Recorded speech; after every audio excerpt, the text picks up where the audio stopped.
Hello बच्चों, NEET with कनु में आपका स्वागत है। कैसे हैं आप सब? अच्छे हैं? बढ़िया हैं? पढ़ रहे हैं? होपफुली पढ़ भी रहे हैं, अच्छे भी हैं और आपको समझ भी आ रहा है। हमने जितना भी किया है अभी तक, आई होप कि आपको वो समझ आया होगा, आप उसको पसंद कर रहे हैं। आप प्लीज़ कमेंट में ज़रूर बता के जाइए कि आपको समझ आ रहा है, आप पसंद कर रहे हैं, आपको लेक्चर कैसे लग रहे हैं। हमने नया चैप्टर शुरू किया है, breathing and exchange of gases. Digestion हम कर चुके हैं और सेल यूनिट हमारी कंप्लीट हो चुकी है।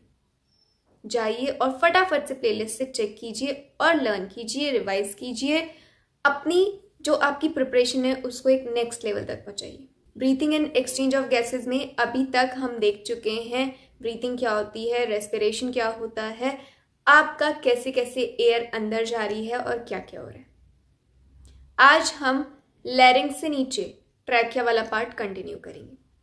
ठीक है, ज़्यादा टाइम वेस्ट नहीं करेंगे आपका, सीधा कहाँ चलेंगे हम? लेक्चर्स पर। लास्ट तक बने रहना, हम वॉल्यूम्स करेंगे और जो कि बहुत इंपॉर्टेंट है। सीरियसली बता रही हूँ, वॉल्यूम और कैपेसिटी जल्दी से आप नहीं लर्न कर पाते हो। मैं जैसा सिखाऊंगी आप सच में अपने आप वॉल्यूम फॉर्म कर लोगे। क्वेश्चन आएगा, आपको पता होगा कि इसने क्या पूछा। सो लास्ट तक लेक्चर को ज़रूर देखना। ठीक है, चलते हैं हम।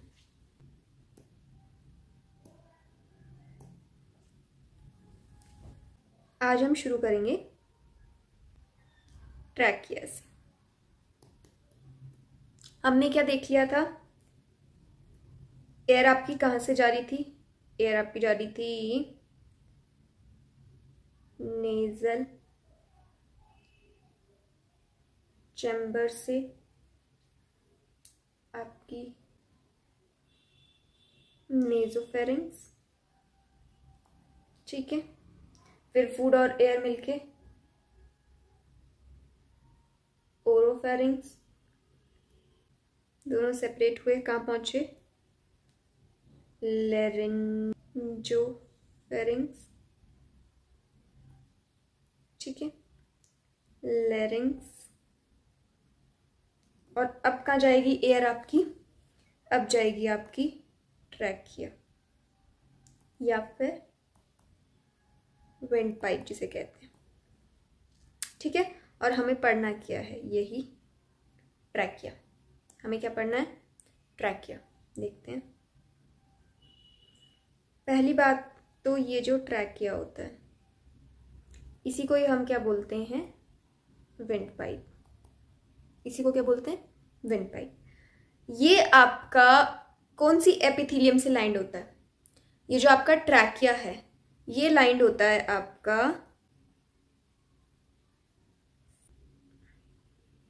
Pseudo stratified ciliated epithelium, pseudo stratified ciliated epithelium। ciliated, stratified, ciliated क्या मतलब? इसमें प्रेजेंट होंगे सीलिया, सीलिया प्रेजेंट। ठीक है, ये आपका ट्रैकिया है। ठीक है, ये इस पे लगे होते हैं कुछ रिंग्स, और इन रिंग्स का क्या नाम होता है? C shaped cartilaginous rings. C shaped cartilaginous rings.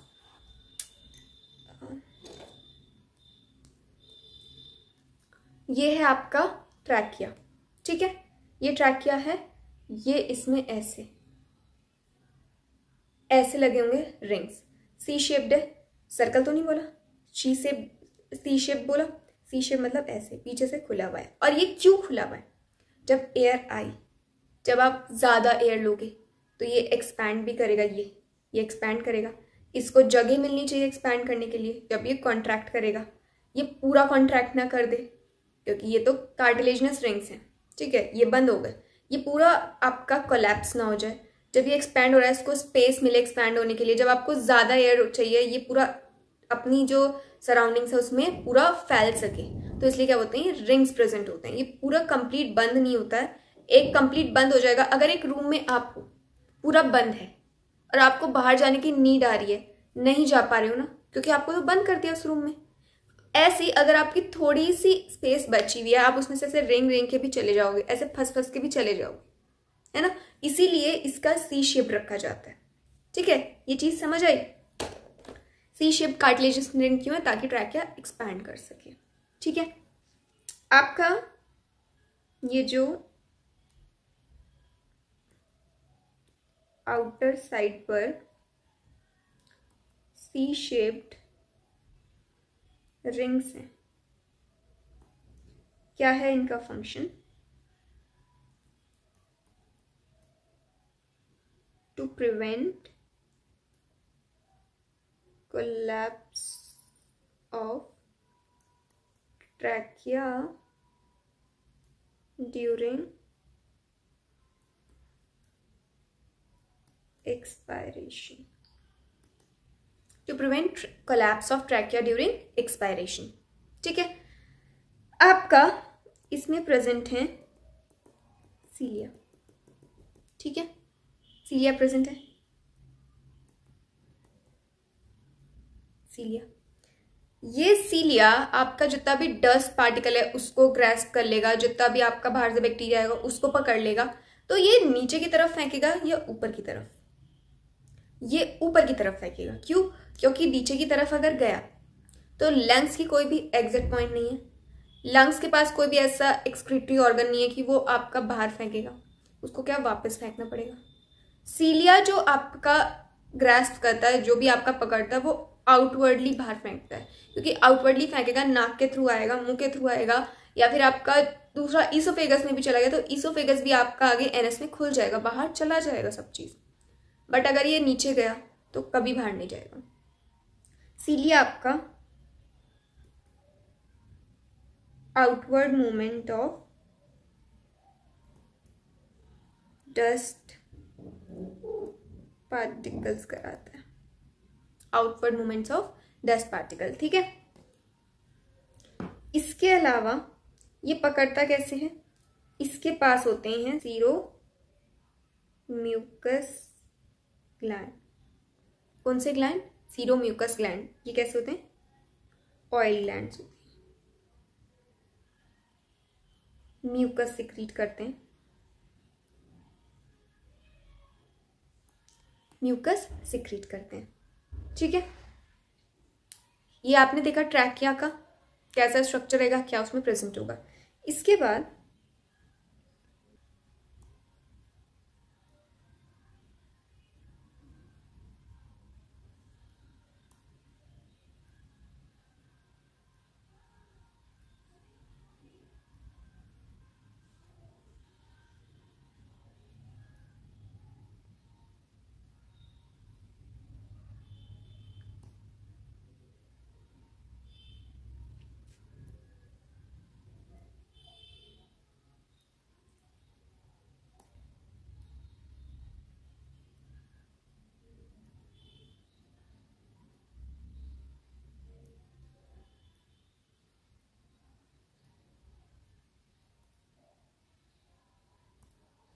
ये है आपका ट्रैकिया लंग्स में खुलता हुआ, ये आपका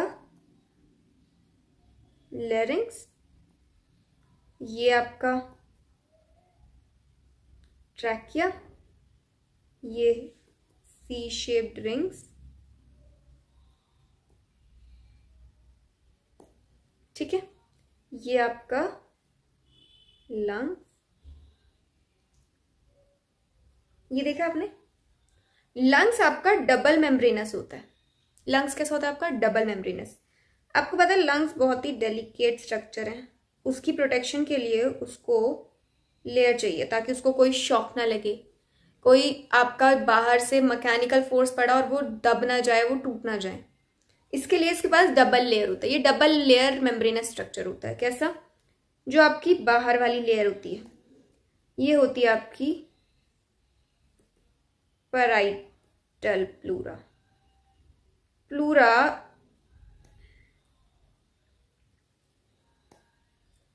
पेराइटल प्लूरा।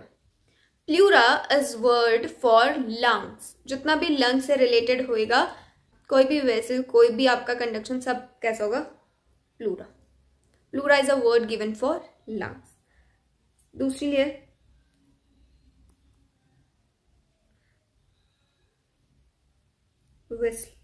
Visceral pleura. पहली पेराइटल प्लूरा, दूसरी विसरल प्लूरा। आपकी एक लेयर, दूसरी लेयर पेराइटल विसरल विसरल।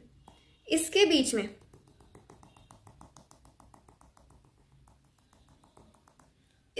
में कुछ ना कुछ प्रेजेंट होगा। अगर ये प्रेजेंट ना हुआ, सांस लिया आपने, जैसे ही लंग्स एक्सपैंड करे, विसरल पेराइटल में जाके से बार बार लगेगी, और जैसे ही बार बार लगेगी तो इसमें क्या होगा? फ्रिक्शन, और इसका डैमेज होगा।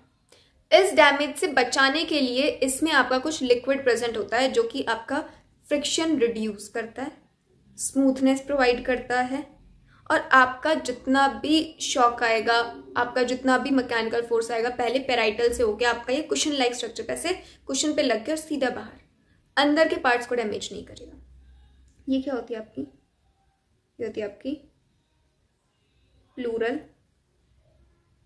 कैविटी, जिसमें आपका ये क्या भरा हुआ है? ये भरा हुआ है आपका प्लूरल फ्लूइड। क्या प्रेजेंट है? Pleural fluid. प्लूरल कैविटी में प्लूरल फ्लूइड प्रेजेंट है, और ये आपका क्या करता है? आपका ये एक्ट करता है एज अ शॉक एब्जॉर्बेंट और रिड्यूस फ्रिक्शन। शॉक एब्जॉर्बेंट की तरह काम कर रहा है और आपका फ्रिक्शन रिड्यूस कर रहा है। ये चीज देखी, लैरिंग्स, trachea, she shaped rings, parietal pleura, lungs, आपका विसरल प्लूरा, और आपका प्लूरल कैविटी, आपका प्लूरल फ्लूइड, और ये क्या काम कर रहा है? ये चीज देखी। आपका जो ट्रैकिया होता है, ये जो ट्रैकिया होता है, ये आपका लंग्स में तो घुस रहा है, बट ये लंग्स में किस पोजीशन पे जाके जा रहा है? आपका पीछे आपकी स्पाइनल कॉर्ड में होती है लंबर, थोरैसिक। इसमें कौन से पार्ट पे ये आपका बाइफरकेट करेगा दोनों लंग्स में? ये आपका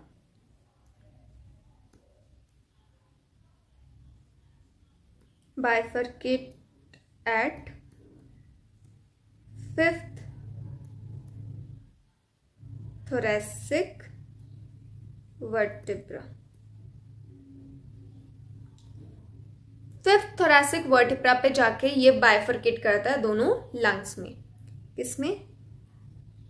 T5 में। और क्या बनाता है आगे? ये ब्रोंकाई।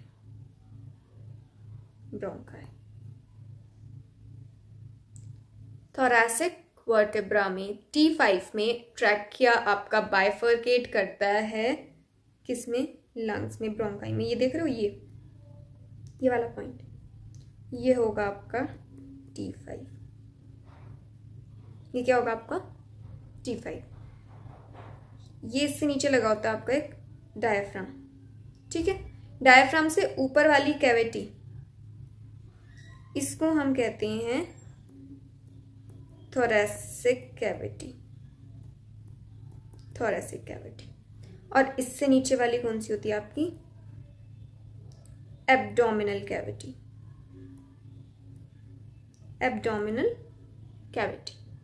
ठीक है, ये चीज समझ आई? ये क्या था?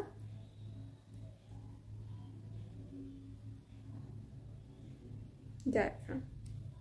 और ये कैसी होती है? ये एक मसल होती है जिसे हम कहते हैं फ्रेनिक मसल। डायफ्राम आपका एक मसल है, कौन सी? Phrenic muscle. ठीक है, ये चीज आपने देख ली। और ये जो डायफ्राम होता है,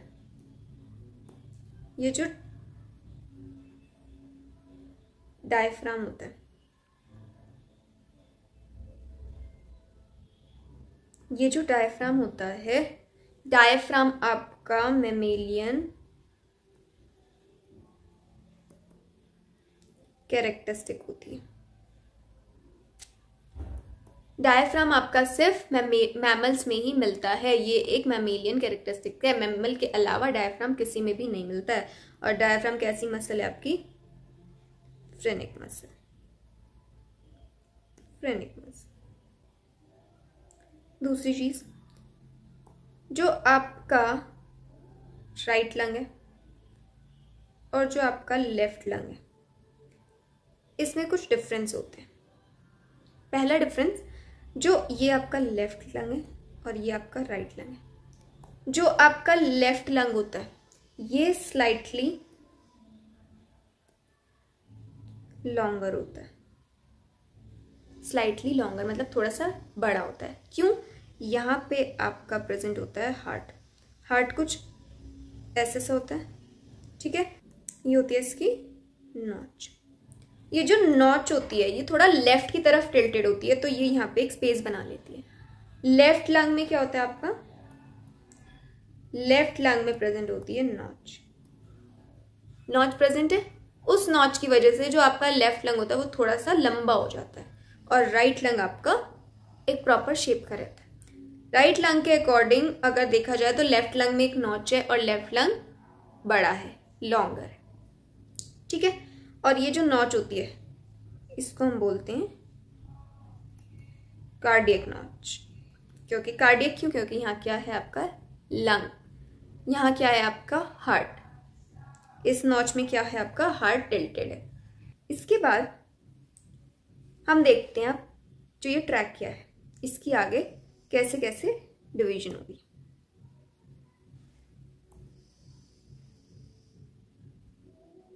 ये ट्रैकिया आ रहा था ना,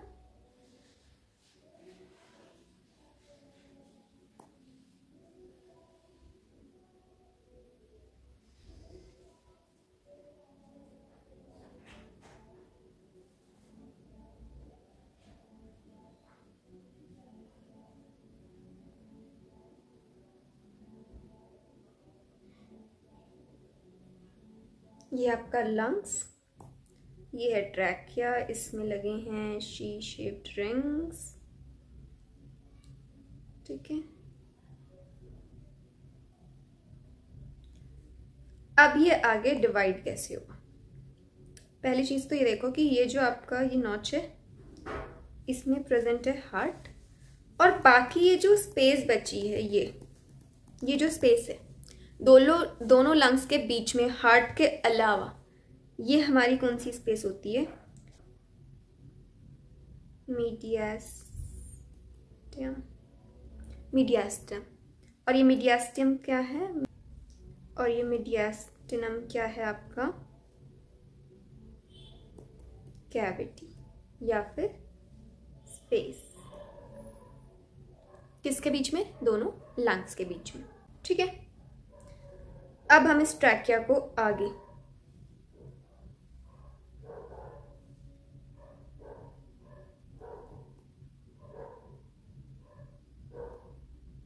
ऐसे डिवाइड कराएंगे। इसका डिवीजन आपको याद हो जाएगा। 2 मिनट दो मुझे, 2 मिनट में आपका चैप्टर, 2 मिनट में आपका ट्रैकिया रिवाइज। देखो आपका जो ट्रैकिया है, ट्रैकिया आपका खुलता है ब्रोंकाई में, ठीक है। पहला प्राइमरी ब्रोंकाई, प्राइमरी ब्रोंकाई ये खुलेगा आपका सेकेंडरी ब्रोंकाई में, ठीक है। ये आपका फर्दर खुलता है टर्शरी ब्रोंकाई में। अब ये जो टर्शरी ब्रोंकाई होता है ये आपका खुलता है टर्मिनल ब्रोंकाई में। टर्मिनल ब्रोंकाई में ये आपका खुलता है ब्रोंकियोल्स में। किसमें? ब्रोंकियोल्स में। पहले इनिशियल ब्रोंकियोल्स, इनिशियल ब्रोंकियोल्स, यही आपके खुल जाते हैं टर्मिनल ब्रोंकियोल्स में। टर्मिनल ब्रोंकियोल्स आपका जाता है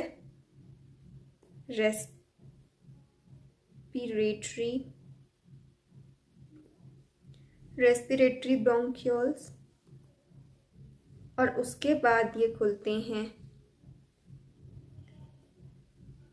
एल्व्यूलर डक्ट में, जो कि क्या किस में खुलता है, एल्व्यूलाई में। ट्रैकिया यहाँ से शुरू हुआ। ट्रैकिया आपका खुला प्राइमरी ब्रोंकाई में, प्राइमरी ब्रोंकाई सेकेंडरी ब्रोंकाई में, सेकेंडरी टर्शरी में, टर्शरी आपकी टर्मिनल में, टर्मिनल ब्रोंकाई आपका इनिशियल ब्रोंकियोल्स में, फिर terminal bronchioles, respiratory bronchioles, alveolar duct और फिर एल्व्यूलाई में। ये है आपका इसका पूरा फ्लो चार्ट कि ट्रैकिया कैसे खुला। ये देखो इसमें trachea, primary bronchi, secondary bronchi, tertiary bronchi, initial bronchioles, terminal bronchioles, फिर रेस्पिरेटरी ब्रोंकियोल्स, उसके बाद ये आपका होती हैं एल्व्यूलाई, बैग लाइक स्ट्रक्चर। ठीक है, इसमें ये जो चीज होती है, चीज देखना,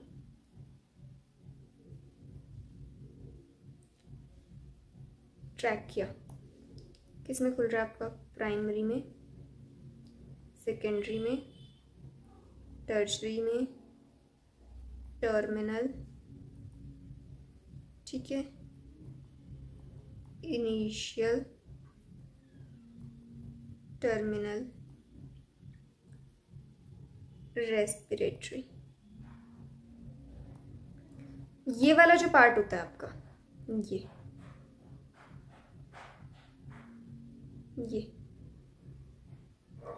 ये वाला पार्ट होता है आपका कंडक्टिंग जोन।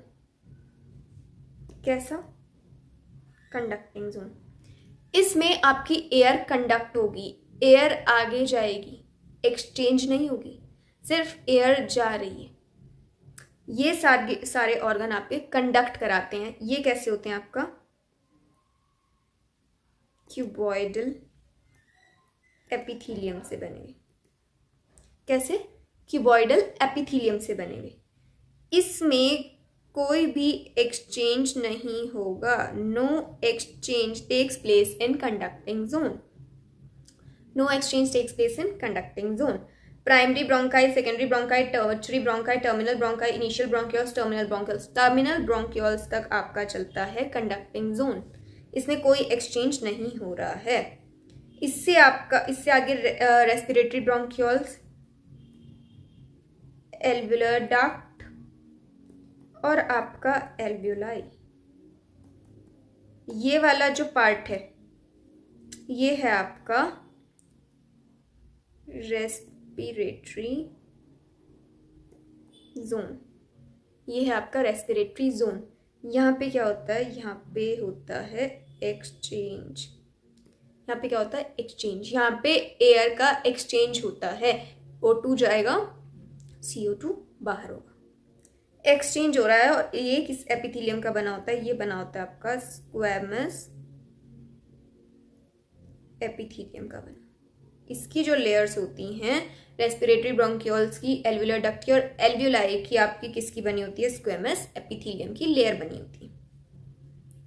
ठीक है, आपने 3 पढ़े थे ना, पहले थोड़े छोटे होते हैं, फिर उससे कुछ बड़े होते हैं, फिर सबसे बड़े होते हैं।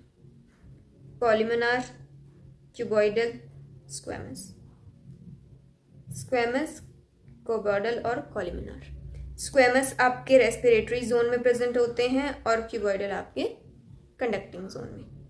ठीक है, आपका जो सी शेप्ड रिंग होते हैं वो आपका पूरा कंडक्टिंग जोन में प्रेजेंट होते हैं। पूरे कंडक्टिंग जोन में आपके क्या प्रेजेंट होते हैं, C shaped rings, except terminal bronchioles में। इनिशियल ब्रोंकियोल्स तक आपका सी शेप्ड रिंग प्रेजेंट होता है। टर्मिनल ब्रोंकियोल्स में सी शेप्ड रिंग नहीं प्रेजेंट होते। ठीक है, ये चीज समझ आई? यहां पे देखिए आपने, ये जो एल्वेलाई है, ये इसमें क्या हो रहा होगा आपका? Exchange of gases, exchange of gases हो रहा होगा यहां पर। इसके बाद ये देख लिया हमने ट्रैकिया का डिवीजन लंग्स में कैसे गया। ये देखो,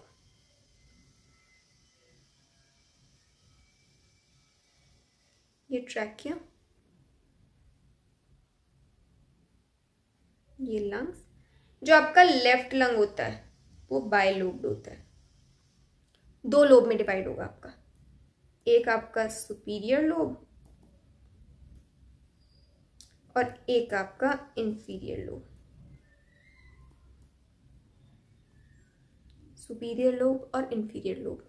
जो आपका राइट लंग होगा, राइट लंग आपका 3 में डिवाइड होगा,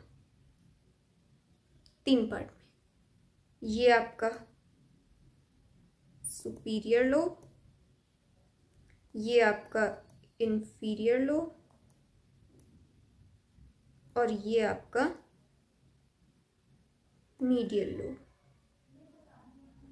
ठीक है, ये वाली चीज जो आपका ऐसे वाला डिवीजन हो रहा है, ऐसे, ये होगा आपका हॉरिजॉन्टल फिशर। फिशर होता है आपका एक डिवीजन, एक लाइन, हॉरिजॉन्टल फिशर। और ये आपका होगा, ये आपका होगा ऑब्लिक फिशर। कैसा होगा? Oblique fissure. ये सिर्फ आपका इसमें क्या प्रेजेंट होता है? इसमें प्रेजेंट होता है आपका oblique fissure, no horizontal fissure is present. ये होता है आपका लंग का डिवीजन। ये देखा लंग का डिवीजन। कंडक्टिंग जोन हमने देख लिया कि एयर आगे कंडक्ट कैसे होगी। अब हम देखते हैं इसका एक्सचेंज। हम क्या देखेंगे? Exchange of gases. Exchange of gases, पहली बात तो एक्सचेंज होगा किस प्रोसेस से? एक्सचेंज होगा आपका डिफ्यूजन से। डिफ्यूजन इज आपका गैसेस का डिफ्यूजन हायर कंसंट्रेशन से लोअर कंसंट्रेशन तक। आपका जो डिफ्यूजन होगा किसके थ्रू होगा? रेस्पिरेटरी मेम्ब्रेन के थ्रू, रेस्पिरेटरी मेम्ब्रेन के थ्रू। आपकी प्रेजेंट होती हैं एक्सचेंज के लिए एल्वियोलाइज। हमने देखा था ऊपर कितनी होती है ये आपका दोनों लंग में, कितनी होती है? ये होती हैं आपकी 300 मिलियन। 300 मिलियंस आपकी दोनों लंग्स में एल्वियोलाई प्रेजेंट होती हैं। लेकिन ऐसा नहीं होगा कि 150 मिलियन एक तरफ, 150 मिलियन एक तरफ, नहीं। आपका अनइवन डिस्ट्रीब्यूशन होता है। यहां पे इक्वल डिस्ट्रीब्यूशन नहीं होगा, इक्वल डिस्ट्रीब्यूशन नहीं होगा। इक्वल डिस्ट्रीब्यूशन क्यों नहीं होगा? लेफ्ट लंग आपने देखा था लंबा है, राइट लंग आपका बिल्कुल शेप में है। तो जिसको ज्यादा चाहिए होगी वो ज्यादा रखेगा, जिसको कम चाहिए होगी वो कम रखेगा। ठीक है, ये देखो जो आपका एल्वियोलाई है ये बलून शेप्ड होता है, कुछ ऐसा सा कुछ स्ट्रक्चर होता है। इसके पैरेलल रन कर रही होती है आपकी ब्लड वेसल। क्या रन कर रही होती है पैरेलली? Blood vessel. ठीक है, ब्लड वेसल्स में भी कुछ सेल्स लगे होते हैं, सेल्स की बनी होगी ना ब्लड वेसल भी। ठीक है, आपके जो एल्वियोलाई है इसमें भी आपके कुछ सेल्स लगे होते हैं। इसमें भी क्या होते हैं? कुछ सेल्स लगे होते हैं। ये जो सेल्स होते हैं ये, इनको हम कहते हैं type 1 pneumatocyte. Type 1 pneumatocytes, type 1 pneumatocytes. और आपकी जो ये लेयर होती है, सेल्स होते हैं, ये होते हैं स्क्वेमस टाइप। स्क्वेमस टाइप न्यूमैटोसाइट की लेयर कैसी होती है? स्क्वेमस एपिथेलियम की बनी हुई। आपका ब्लड वेसल्स में भी अंदर कुछ लेयर होगी, किससे बनी होगी ये? एंडोथीलियम से। एंडोथीलियम से बनी होगी ब्लड वेसल्स में। इसके बाद ये देखो एरिया ऑफ एक्सचेंज। पहला आपका इस जो एल्वियोलाई की लेयर है इससे एक्सचेंज होगा, जिसको हम क्या बोलते हैं? Alveolar epithelium. और इस एल्वियोलर एपिथीलियम में कौन से सेल हैं आपके? टाइप 1 न्यूमेटोसाइट्स। फिर आपका ये आपको स्पेस दिख रही है, इसको हम बोलते हैं बेसमेंट मेम्ब्रेन। Basement membrane. उसके बाद किस में होगा आपका एक्सचेंज? एंडोथीलियम में। तो आपकी कौन कौन सी रेस्पिरेटरी मेम्ब्रेन इन्वॉल्व है एक्सचेंज में? Respiratory membrane involved in exchange of gases। कौन कौन सी होंगी? सबसे पहले तो एल्वियोलर एपिथीलियम, ठीक है। दूसरी आपकी बेसमेंट मेम्ब्रेन। तीसरी आपकी एंडोथीलियम, ब्लड वेसल की एंडोथीलियम। ये आपकी 3 लेयर यूज होती हैं एक्सचेंज ऑफ गैस करने के लिए। एल्वियोलर एपिथीलियम, बेसमेंट मेम्ब्रेन और एंडोथीलियम। इसके बाद आपका ये जो टाइप 1 निमेटोसाइट्स है इसके बाहर पे अंदर की तरफ यहाँ पे एक और सेल की लेयर प्रेजेंट होती है, ठीक है। ये होती है आपकी लेसिथिन की लेयर। लेसिथिन, और जिसमें कौन से सेल होते हैं? Type 2 pneumatocyte. Type 2 pneumatocyte cell. ये जो लेसिथिन है ये क्या करता है, क्यों करता है, ये आपको मैं बता चुकी हूँ। लेसिथिन हमने वैसे पढ़ा कहाँ था, कुछ याद है? लेसिथिन हमने पढ़ा था आपका बायोमॉलिक्यूल्स में। मुझे आप कमेंट सेक्शन में बताओगे कि लेसिथिन क्या करता है। यहाँ पे पॉज करो पहले और बताओ मुझे लेसिथिन क्या करता है। आपके देखते हैं आगे। लेसिथिन तो आप बताने वाले हो मैम को, बता भी दिया होगा अभी तक आपने, पॉज करके कमेंट्स में बता दिया होगा। हम देखते हैं यही न्यूमेटोसाइट। न्यूमेटोसाइट कितने तरह के न्यूमेटोसाइट्स होते हैं आपके लंग्स में? 2 तरह के, टाइप 1, टाइप 2। जो आपके टाइप 1 होते हैं, जो आपके टाइप 1 होते हैं ये करते हैं डिफ्यूजन में हेल्प, ठीक है। ये क्या कराते हैं आपके? एक्सचेंज ऑफ गैसेस, और ये बनाते हैं आपका एल्वियोलर एपिथीलियम, ठीक है। टाइप 2 न्यूमेटोसाइट आपका फॉर्म करता है लेसिथिन, और ये क्या होता है आपका? फॉस्फोलिपिड। ये क्या होता है आपका? फॉस्फोलिपिड। एक्ट कैसे करता है ये? Act as surfactant. सर्फेक्टेंट की तरह एक्ट करता है। क्या करता है ये? सरफेस टेंशन को डिक्रीज करने का काम करता है। सेल्स हैं, सेल्स के चारों तरफ अंदर की तरफ ये लेयर प्रेजेंट है सर्फेक्टेंट की तरह एक्ट करती है लेसिथिन। आपका सरफेस टेंशन डिक्रीज करती है, शॉक से एज अ कुशन एक्ट करती है बेसिकली, ठीक है।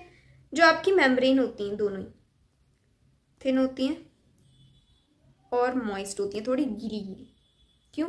सूखी होगी तो ऑब्वियसली बात है फ्रिक्शन होगा तो वो डैमेज होने के चांसेस रहेंगे। जो आपका ये मॉइस्ट नेचर होता है कि कभी कभी सूख भी जाता है, और जैसे ही सूखेगा, अगर ये लेस देन ना हुआ, सरफेस टेंशन कम ना हुई, तो ये एल्वियोलाई जो होगी वो एल्वियोलाई आपका कोलैप्स कर जाएगी। क्यों? क्योंकि बीच में आपका सर्फेक्टेंट नहीं है। लुब्रिकेशन के लिए कुछ नहीं प्रेजेंट है, तो आपका ये क्या कर जाएगी, कोलैप्स कर जाएगी। इसी कोलैप्स को हम कहते हैं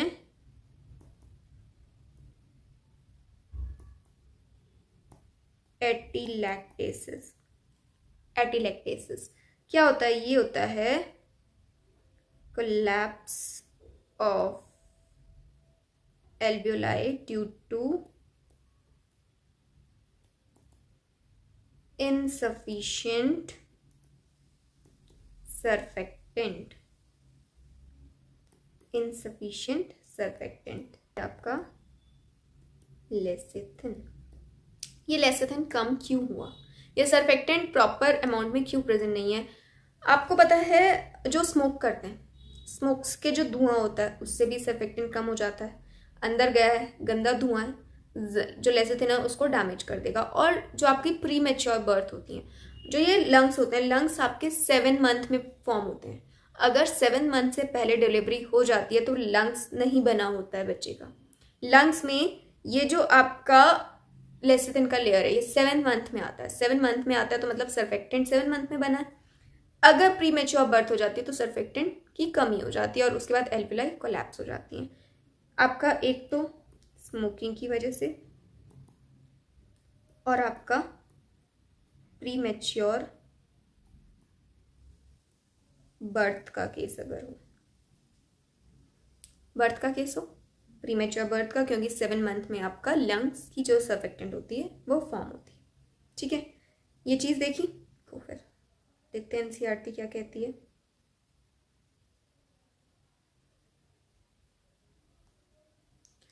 Trachea is a straight tube extending up to the mid-thoracic cavity which divides at the level of 5th thoracic vertebrae into right and left primary bronchi. Each bronchi undergo repeated division to form secondary and tertiary bronchi and bronchioles ending up in very thin terminal bronchioles. The trachea, primary, secondary and tertiary bronchi and initial bronchioles are supported by incomplete cartilaginous ring. Each terminal bronchioles give rise to a number of thin, irregular, walled and vascularized bag-like structure called alveoli. The branching network of bronchi, bronchioles and alveoli comprises the lungs. We have 2 lungs which are covered by double-layered pleura with pleural fluid between them. It reduces friction on the lung surface. The outer pleura is in close contact with thoracic. आगे देखते हैं, पहले ये देखते हैं आपका ये जो लंग्स है, ये लंग्स आपका 5 साइड से अटैच होता है आपकी बॉडी में, आगे से, पीछे से, साइड से, ऊपर से और नीचे से। आपका वेंट्रल साइड से, डॉर्सल साइड से, लेटरल साइड से,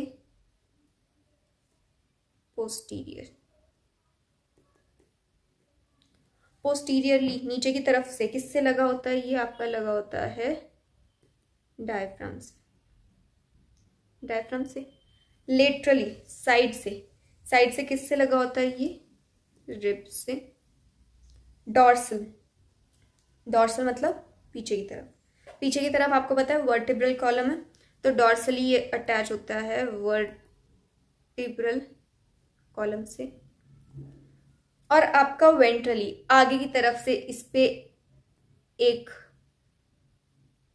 मसल होती है स्टर्नम, आगे की तरफ से ये स्टर्नम से अटैच होता है। वेंट्रली स्टर्नम से, dorsally vertebral column, laterally rib से और पोस्टीरियरली डायफ्राम से। ठीक है, ये होती है आपकी इसकी थोरेसिक कैविटी। ये आपको लंग दिख रहा होगा, larynx, trachea, pleural membrane, alveoli, pleural fluid, bronchioles, diaphragm, lungs, ribs, आपकी ब्रोंकस, ये सब हमने देख लिया।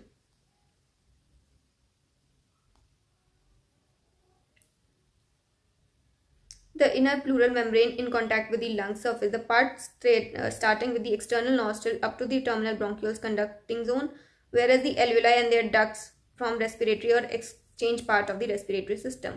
The conducting part transport the atmospheric air to the alveoli, clears it from foreign particle, humidifies and also bring air to body temperature. Exchange part is the site where actual diffusion of CO2 and O2 between the blood and the atmospheric pressure takes place. The lungs are situated in the thoracic chamber, which is anatomically an airtight chamber. The thoracic chamber is formed dorsally by vertebral column, ventrally by sternum, laterally by ribs, and on lower side by dome-shaped diaphragm. the anatomical setup of lungs in thorax in such a way that any change in the volume of thoracic cavity will be reflected in the lungs pulmonary cavity. Such arrangement is essential for breathing as we cannot directly alter the pulmonary volume. Respiration involves the following process. ये हमने देखा था सबसे पहले lecture में. Breathing or pulmonary ventilation, by which atmospheric air is drawn in and CO2 rich alveolar air is released out. Diffusion of gases O2 and CO2 across alveolar membrane. Transport of gases by blood. Diffusion of O2 and CO2 between blood and tissue. Utilization of O2 by the cells for catabolic reaction and result release of CO2 cellular respiration. Breathing, diffusion, transportation, diffusion between blood वाली layers में और tissue में, और उसके बाद utilisation. यहाँ तक हमने देखा. फिर आता है हमारा मैकेनिज्म ऑफ ब्रीथिंग. ब्रीथिंग कैसे हो रहा है, मैकेनिज्म और आपका ये रेस्पिरेटरी वॉल्यूम और कैपेसिटीज, ये लेंगे हम अगले लेक्चर में. आपका कुछ दिनों से बहुत ज़्यादा लंबा लेक्चर चल रहा है. मैं भी क्या करूँ, आपका पूरा टॉपिक आपको समझाने में इतना टाइम लग जाता है, तो वो ज़रूरी भी है ना. तो आपका वॉल्यूम और आपकी मैकेनिज्म हम लेंगे कल. बट आज का लेक्चर आपका बहुत इंपॉर्टेंट था. कल का लेक्चर इससे भी ज़्यादा इंपॉर्टेंट रहेगा. कल मैं बहुत ही इजी तरीके से आपको सारी कैपेसिटीज और वॉल्यूम साथ के साथ लर्न करवा दूंगी. वीडियो में यहाँ तक बने रहने के लिए थैंक यू सो मच. आपने अगर अभी तक चैनल को सब्सक्राइब नहीं किया है तो प्लीज़ चैनल को सब्सक्राइब करें. आपका नीट 360 ऑन 360 मेरे साथ है, गारंटेड मेरे साथ है. आप बस मेहनत करते रहिए. चैनल को सब्सक्राइब करना, अगर वीडियो पसंद आई है तो लाइक करना, कमेंट करना और प्लीज़ शेयर करना. इसे शेयर कीजिए ताकि ये आगे लोगों तक पहुंच सके.